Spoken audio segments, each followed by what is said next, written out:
আজকে আমরা তৈরি করব একটা রিমোট কন্ট্রোল ট্রাক, যেটা কন্ট্রোল করব আমাদের হাতে থাকা ফোন দিয়ে, আর ক্যারি করব বিভিন্ন ইন্টারেস্টিং জিনিসপত্র। So let's go.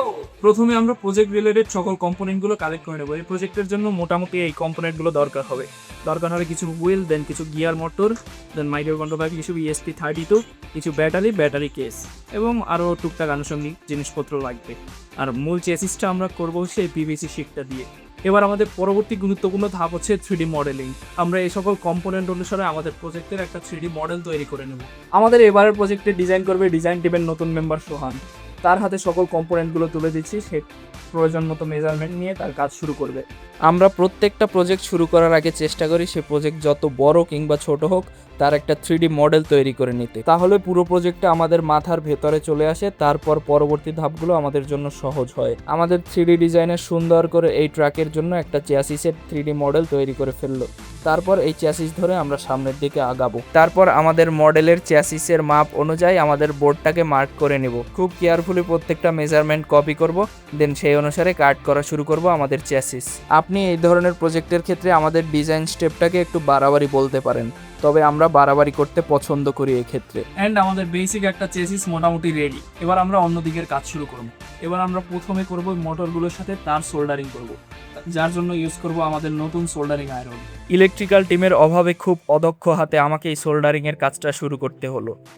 প্রথম বেশ বেগ পোহাতে হচ্ছিল, তারপরও মোটামুটি কাজটা কমপ্লিট হয়েছে। আশা করি খুব দ্রুত ভালোভাবেই শিখে যাব। আমাদের সোল্ডারিং শেষ, এখন মোটরগুলোকে তার জায়গা মতো প্লেস করতে হবে। এই জন্য গ্লু গানে হিট দিয়ে নিচ্ছি।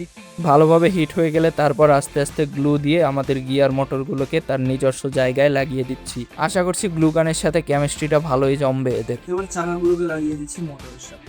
চাকাগুলো লাগানোর সময় বেশ সাবধানতা অবলম্বন করতে হবে, কারণ গ্লু গানের গ্লুর উপর বেশি একটা ভরসা করা যাবে না, যে কোনো সময় খুলে যেতে পারে। এবার আমাদের চ্যাসিসের সাথে মোটর চাকা মোটামুটি লেগে গেছে। এখন গাড়ির একটা বেসিক স্ট্রাকচার দাঁড় হয়ে গেছে।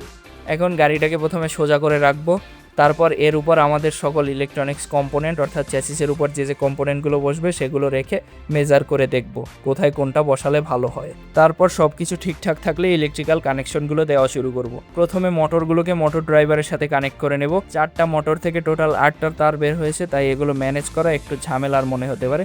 এই জন্য খুব কেয়ারফুলি মোটর ড্রাইভারের সাথে কানেক্ট করে দিব। তারপর মোটর ড্রাইভারের সাথে আমাদের মূল পাওয়ার সোর্সের একটা কানেকশন দিয়ে দিব। আর সবশেষে আসবে আমাদের মাইক্রো কন্ট্রোলারের কানেকশন।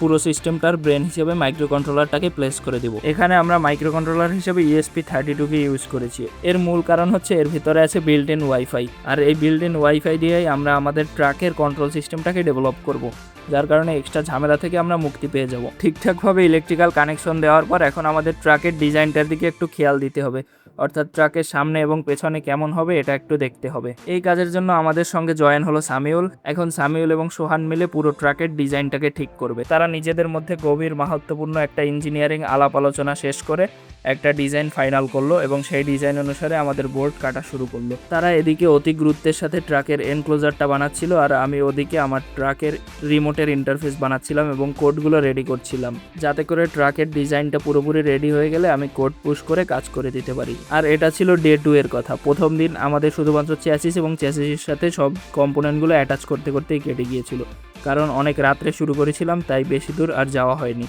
তারপর ডে 2 থেকে আবার এগুলো শুরু করেছিলাম। আমাদের ট্রাকের মাথা মোটামুটি রেডি হয়ে যায়। এবার আমরা আমাদের ট্রাকের মধ্যে কোডগুলো আপলোড করে দেব। এর জন্য ESP-কে ল্যাপটপের সাথে কানেক্ট করে আপলোড শুরু করলাম। অ্যান্ড আপলোডের পর বেশ কয়েকবার ট্রায়াল অ্যান্ড এরর চলতে থাকলো, আর আমরাও চালাতে থাকলাম। কোনো সময় কোডে প্রবলেম হচ্ছিল, কোড ফিক্স করছিলাম, আবার কোনো সময় হার্ডওয়্যারের কানেকশনে প্রবলেম হচ্ছিল, কানেকশন ঠিক করছিলাম। এভাবেই বেশ কিছু সময় চলতে থাকলো। অ্যান্ড আজকেও কোনো এক কারণে কাজ বন্ধ করে দিতে হলো। এবার আমাদের সকল প্রবলেম ফাইন্ড আউট করে আমরা হাজির হলাম ডে 3-তে। এবার আমাদের একদম পলিশড কোড আপলোড করে দিব এবং কানেকশনটাও ঠিক করে নিব। তারপর দেখা যাক কাজ করে কি না। অ্যান্ড আমাদের কোড আপলোড কমপ্লিট। এখন ESP-টাকে ল্যাপটপের সাথে ডিসকানেক্ট করে দিচ্ছি, দেন আমাদের রিমোটটা হাতে নিচ্ছি। অবশেষে আমাদের সব কিছু ঠিকঠাক কাজ করছে। রিমোটের সাথে সাথে মোটরগুলো, চাকাগুলো রেসপন্স করছে। এবার নিচে রেখে আমরা ট্রাই করে দেখছিলাম, খুব ভালোভাবে রেসপন্স করছে, খুব ভালোভাবে চলছে, টার্ন নিচ্ছে, সামনে যাচ্ছে, পেছনে যাচ্ছে। তো আমাদের প্রজেক্ট ঠিক মতো রান হচ্ছে। একদম আমাদের কাস্টম মেড রিমোট কন্ট্রোলটার সাথে এটা আমাদের গাড়িটা কন্ট্রোল হচ্ছে। তো আমাদের প্রজেক্ট মোটামুটি সাকসেসফুল বলা চলে। এখন এই সবগুলো কম্পোনেন্টকে অ্যাটাচ করে দেবো অ্যান্ড এনক্লোজারটা বানিয়ে নেবো। এখন প্রথমে আমরা আমাদের সমস্ত কম্পোনেন্টগুলোকে চ্যাসিসের সাথে গ্লু দিয়ে সিকিউর করে নিচ্ছিলাম যাতে চলার সময় নড়েচড়ে কোনো দুর্ঘটনা না ঘটে। তারপর সোহান এবং স্যামুয়েল মিলে গাড়ির পুরো বডিটা রেডি করছিল, অর্থাৎ এনক্লোজারটা রেডি করে পুরো গাড়িটাকে ঢেকে দিচ্ছিল। অবশেষে আমাদের প্রজেক্ট সম্পূর্ণ রেডি। এবার এটাকে টেস্ট করে দেখা যাক ঠিক মতো রান করে কিনা এবং আমাদের পারপাস সার্ভ করতে পারে কিনা। Let's go. এই হচ্ছে আমাদের রিমোট এবং হাতে আছে গাড়ি। Let's try. কি অবস্থা আমাদের গাড়ি।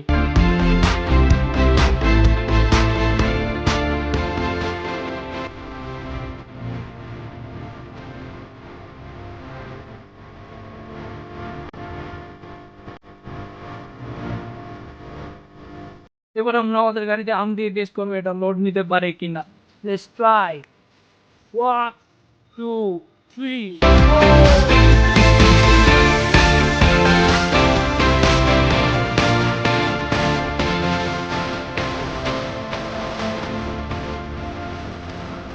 আমাদের রিমোটের রেঞ্জটাও বেশ বড়, অনেক দূর পর্যন্ত আমাদের গাড়ি চলে গিয়েছে, তারপরে সফলভাবে সিগন্যাল পাচ্ছে। তো এই ছিল আজকের ভিডিও। আমরা এই ভিডিওর নেক্সট পার্টে এই গাড়িতে একটা ক্যামেরা লাগানোর চেষ্টা করবো এবং অন্য রুম থেকে বা অন্য জায়গা থেকে গাড়িটাকে কন্ট্রোল করার চেষ্টা করবো। তারপরের ভিডিওতে আমরা এই গাড়িটাকে অটোনোমাস বানানোর চেষ্টা করবো। তো দেখি আমরা কত দূর যেতে পারি। আশা করছি ভিডিওটা ভালো লাগছে। ভিডিওটা ভালো লাগলে ভিডিওটা শেয়ার করতে পারেন, তারপর ইন্সপায়ার হবে এবং নতুন নতুন জিনিসপত্র পড়তে। আজকে এই পর্যন্ত দেখা হবে পরবর্তীতে সায়েন্স টিক ফলো করতে পারেন।